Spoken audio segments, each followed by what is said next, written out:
Hello guys, this is Terry from Genkigamingtv, and I am coming at you with another Yokai wa ShadowSide themed video. This will be my top 10 favorite Yokai wa ShadowSide Yokai. And in this top 10, I did not include any of the Ogre Watch forms, none of the Yoseiken related things. I did not include anything related to the Yokai Watch anima. This is just based upon the yokai we've encountered throughout this run of ShadowSide. Starting things off with my number one. This is really in no particular order. I just had to make an order for this video. It's Junior. It's G10. Who cannot love this adorable, lovable, red, cat-like wisp who just wants to eat choco bars and have fun and make fun of Inori and Keisuke? I mean, his introduction as in the series was such a smooth introduction, just the way that they presented him. His voice actor slash voice actress has a really nice voice that fits the role of Junior perfectly. The fact that even Funomiya bowed to Junior because Junior is Chocobar Senpai, and that's all that matters. I hope that within Yokai Watch 4 there will be a lot of good versatility for Junior, and that we'll really get to see him being used very, very much. Number 2 is Michi. Did you guys really think I was going to leave my boy off of the list? This includes all Michi forms: ShadowSide, Slimamander, Normal, Lightside Michi, Hyper Michi, Michi Stallion. Insert Michi form here. I know Michi is just a gag character, a comedy character, but Slimamander in general, I've really always liked the design. I like what they went with for Michi as kind of a comedy gag. Essentially how he was portrayed as a hero within the comedy gag and the whole scope of the Yokai Detective Agency setup here, where no one took him seriously, but at the end of the day, he just wanted to protect Natsume, and all yokai within the agency kind of wanted to do that, but Michi was more or less a knight, a hyper Michi. He's basically a quadruple threat if you think about it. And I hope that this isn't the last we've seen of Michi, and that we'll be able to see how he plays out in both the new sequel reboot thingy that I am reviewing of Yokai Watch and in Yokai Watch 4. But moving on to Robonyan 00. Okay. The reason why Robonyan 00 is on the list is because Roombas are great, so are robots, and this Jibanyan clone, I'm using air quotes that you guys cannot see, does not exactly look like Jibanyan. You know that every Jibanyan or cat within the Yokai Watch world has that same Jibanyan feel and look and design quality? To a certain degree. Not all of them match up with the whole Jibanyan criteria. Robonyan 00 really feels special. To me, it feels like he's playing off of several different factors, playing off of the mecha factor, along with playing off of the Roomba setup, as well as like a cleaning perspective. What I'm trying to say is Robonyan 00 could have simply just been a ShadowSide Robonyan clone, but Hino and team went a step further in development and design of this yokai to make it to the point that I really appreciate what Robonyan 00 is. Essentially, there's even a hint to James Bond within the stylization of Robonyan 00. But moving on to Arachnia. Arachnia, or however you want to paraphrase the name. The reason why Arachnia is on my list is Arachnia is what I would consider a gatekeeper style boss within the series.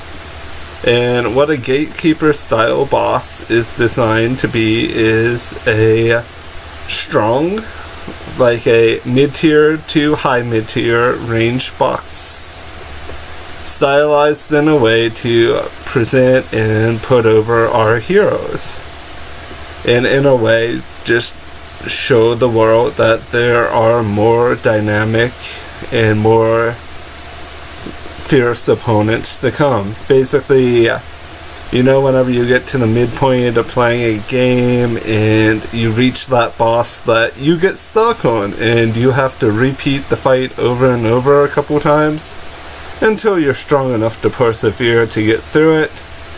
That is exactly how I feel about Arachnia, and why I think Arachnia, other than having a brilliant design, the Jologuma style design, and how fluidity was presented via the whole Hime search and the whole Ayame Himeno basically being used as a husk to a certain degree. For me, my fondness for Arachnia will simply come from the fact that Arachnia is basically the gatekeeper to a certain degree, boss-wise. But moving on, we're going to move on to, casually glancing down at my list, Chiyoko.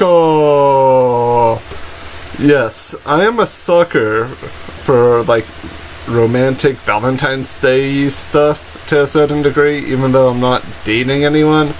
I just think that Valentine's Day is normally associated with one or two things. Chocolate, love, well, technically 4 things: chocolate, love, flowers, and having your heart broken. Chiyoko is a combination of several different factors. A lot of different raw emotions are mixed with this chocolate-themed yokai that I really like. I thought Chiyoko was originally non-canon by the way Chiyoko was originally presented. Like the first time I saw her, but after watching the episode, and even after doing my review and doing a little bit of extra reading into chocolate and Japanese culture, Chiyoko gains a lot of extra significance when you get the cultural impact of stuff like yeti chocolate and like chocolate that you give to the one you love versus chocolate you give to your coworker, your boss, people that are like friend zone, like Tomo chocolate, which is like Tomodachi chocolate or French chocolate. And Chiyoko plays off of those emotions rather well, and that's why I feel like Chiyoko is a part of my list, and I hope that we could potentially see her in the OG style, because I would imagine she would be adorable. Moving on, Inori. I have no other reason for Inori to be on the list other than Inori is adorable. Inori is just so well designed. The episode Inori was in was so well paced. The character design the voice acting was good, and how Inori was basically kind of a play of Hino to set up QB. Reintroduction into the series as QB's shadow/light side incarnations or forms, and how Inori kind of played off of that. And plus, Inori's voice actor has an adorable voice, and stuff like that is good. And the lore kind of behind Inori's story is really nice as well. So yeah, we're just going to be moving on, and this one is one that people are going to say, Terry, are you a little dumb? This is a bad pick. It's Film Then. I chose Film Then because I love the idea of a movie yokai, or a movie projector yokai, and all of the movie references within the episode really were kind of cliche, but kind of witty in the same cliche way. And Filmland's design of being just like a little roll of films, and like that, also that alien style design, were both rather nice yet predictable, but both in a good way. Film Then I didn't really get that big of a connection with, though I would have liked to seen Film Then a little bit more, just so that we could have more of a tangible feel of how Film Then would interact with, in combo with, the rest of our yokai allies and friends. Moving on, this video is longer than expected. It's Kawasaki Joker, one of Ash's favorites. And part of my reason for including Kawasaki Joker is Kawasaki Joker, or Mashila Barba, had so much potential. And then Hino did a Hino, and we only see Kawasaki Joker a few times. When in doubt, summon ShadowSide Robonyan instead of anyone else that could actually get the work done as easily. I feel like had certain things have not been paced the way they were, we would have seen Kawasaki Joker, as well as some other yokai allies, actually be in the fray of battles even more. And thus, I kind of feel like Kawasaki Joker was kind of robbed, which is why Kawasaki Joker, other than having a fun name and a very intriguing design, is on the list. My next picks were basically people that I kind of felt like if they had time to really develop well, things could have flowed with a certain je ne sais quoi, or a certain performance that would really be truly significant. Jinta/Jingeki. I know that Jinta has had multiple appearances within the series, but I feel like power scaling wise, Jinta might have been used a little bit more over Robonyan. I know what everyone says, Robonyan is the main mascot of the series in general for the Yokai Watch franchise. Robonyan, Whisper, Koma-san are like the three main hype and most recognizable yokai.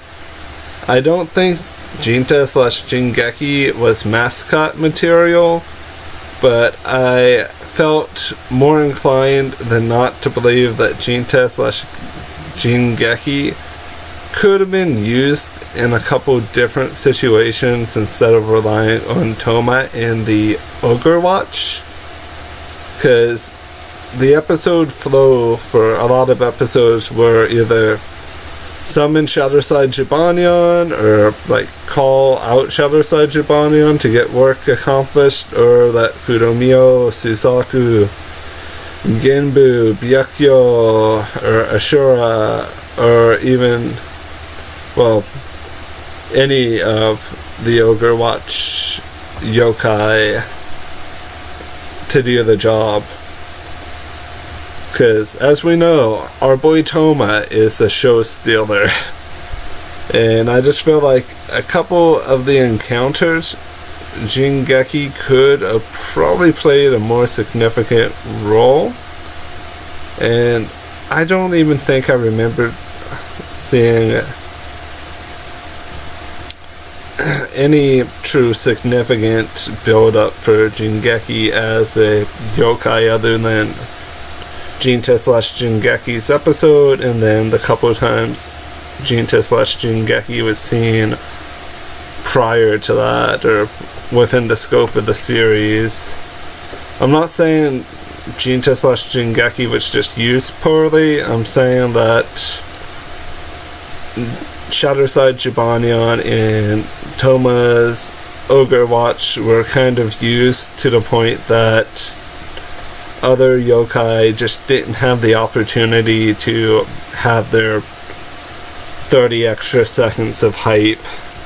But moving on, my last yokai pick for my list is Poncho.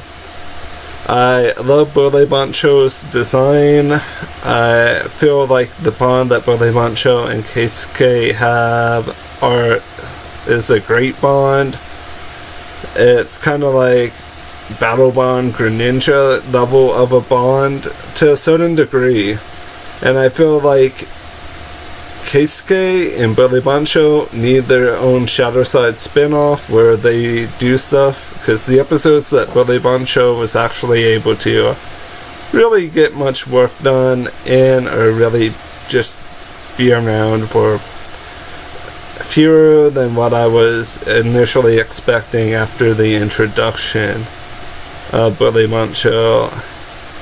I had kind of hoped that maybe Poncho would play some roles in some rather significant fights within the series, which there were some roles that Poncho played, but everything was overshadowed by the Overwatch, or by the glorious ShadowSide Robonyan, or by Shuka. But I don't mind Shuka having time in the limelight. And there's part of a reason why I didn't include Shuka or Soranaki on the list, is because I feel like I really like those yokai a lot, but I feel like we didn't see enough of Soranaki/kutten and Shuka, and even just Shuden Doji. We never really saw enough. I mean, you can argue the Shuden Doji point I'm about ready to make. You didn't really see enough action, enough even clashes, enough real. I mean, we got the stories, and like the backstory, the present story, and like the whole build-up of Shuka Soranaki/kutten. But I feel like we have another Enma type situation where maybe a future movie, or a future mini arc, or a future Return to ShadowSide could expand those characters a tiny bit more. And also, anyone else interested to see what Shuka x Kutten's babies might be? Because that's probably gonna be a thing, yokai babies. Saying it now as a rather blunt prediction.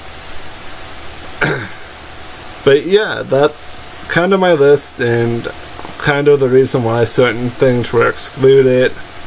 I would have included Kirin and Suzaku on the list had I structured my list to be my top 15 yokai, and I would have also had Yoshitsune and Byakyo on the list as well. But since it's a top 10, I wanted to focus on the yokai that were actually presented as not really just as opportunities for story expansion, but opportunities that either didn't go nearly as well as what we, the viewer, kind of anticipated, but opportunities that could have been pretty amazing. Can you guys have imagined a hyper Bully Poncho?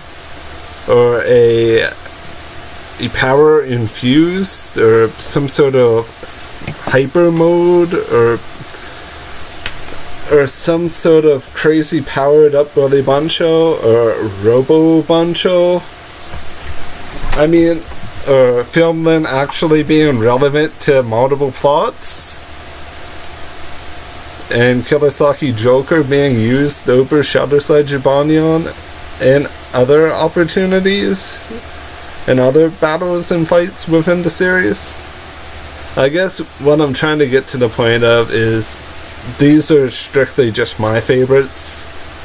I do like every ShadowSide Yokai that was presented and shown, and Komajiro would have probably been referenced earlier than right now had I had actually expanded the whole list to the point that I could expand it to 15 or 16.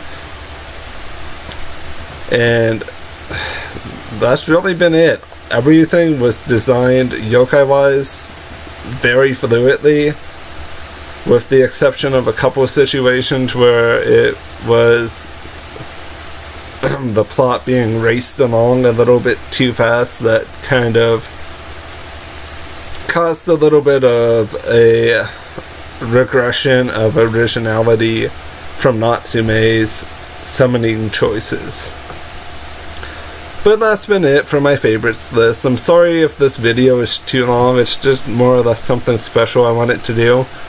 I have one other ShadowSide video planned, but it won't be until next week, because I really need to gather my thoughts. But it will be my final ShadowSide video until Hino tells us that the Hyper Michi saga will continue and that we'll get to see Natsume, Touma, Inori, and Keisuke again.